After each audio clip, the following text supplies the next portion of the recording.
paano naman mag-solve ng volume ng sphere? Ito yung formula natin. Volume is equal to 4/3 pi r cube. Plug in lang tayo ng value since meron na tayo ditong radius which is 3 centimeters. And yung pi natin is 3.14. Ayan, 3.14. So, pa-plug in lang natin yan. So, volume is equal to 4/3 pi r cube 4/3 times the pi, which is 3.14, times the radius, which is 3 centimeters. And then, naka-cube ang 3 centimeters. 3 centimeters raised to 3, equal din yan sa 3 centimeters times 3 centimeters times 3 centimeters. So, ibig sabihin, you're going to multiply 3 centimeters by itself 3 times. Okay, so 4/3 times 3.14 times 3 cube is 27 centimeters cube. Ayan, nasa loob na ha, kasi distribute na natin yung 3. 27 and 3 has a common factor which is 3. So, ano na natin yan.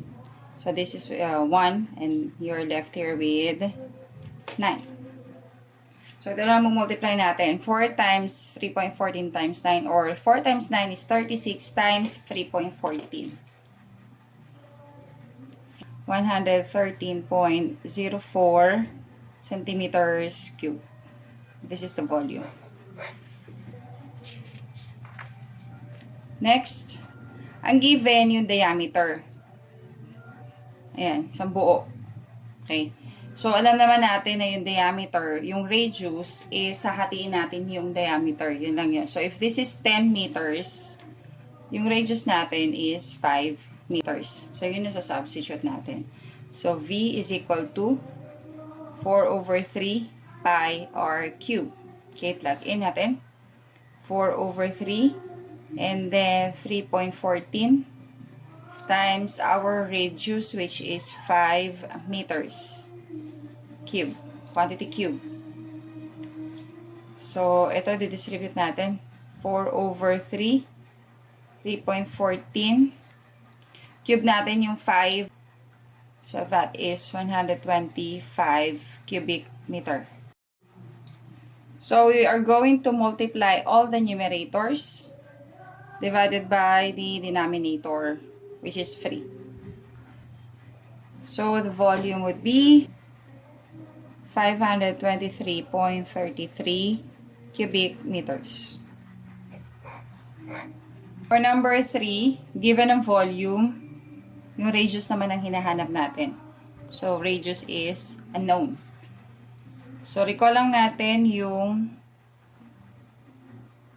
formula, 4/3 times pi r cube. Plug in na lang tayo since meron naman tayo masasubstitute which is yung volume. Tapos, parang doon sa mga previous videos natin, no? So, volume is given 288 pi cubic centimeters is equal to 4/3. Pi is 3.14 or pi na rin mismo. Kasi may pi nga pa dito, makakancel na natin yan. So, pi ang gamitin natin. And then, r cube. Since may pi dito, no? So, pi na lang din ang gamitin natin kasi mamaya makakancel out yan eh. Para wag na natin pahirapan yung sarili natin. Pero kung hindi ganito yung given, magganto na kayo. So, lalo na kung may calculator naman. Kung inaalaw kayo ng teacher ninyo na mag-calculator. So, itong 3, multiply natin dito. So, 288 pi times 3 is 864 pi cubic centimeters is equal to 4 pi r cube. And then, kailangan r lang ang matitira dito, no? So, unti-unti natin. Alisin muna natin tong kasama niya. So, that is 4 pi.